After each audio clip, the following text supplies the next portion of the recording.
Itaan nadagaang ti panawen adu at taaw ti agturturong iti baybay nga agpalailang. Adadagiti agbabad iti aplaya tapno agpabangar.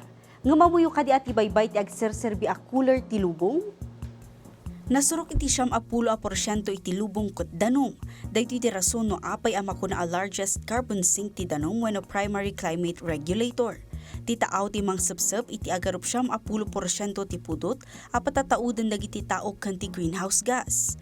Agserserbi met laang kas conveyor belt ti taaw. Tinabara adanom iti acidic ti Ecuador ket agdalyasad nga agpangato nga agturong iti North ken South Poles. Bayat at tinalamis adanom ti agpababamot iti equator.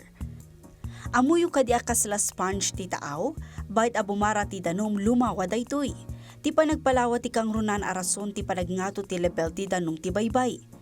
Dagiti trapped heat ti makagapu iti nakaro apudot iti baybay, panagpudaw dagiti corals, ken panakapukaw ti biodiversity iti baybay.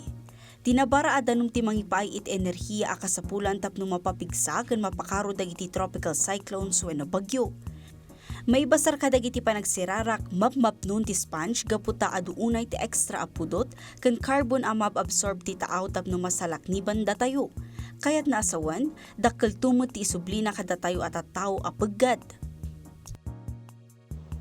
Ti panagpudot ti baybay ket ti panagbalinmet nga acidic ti danom.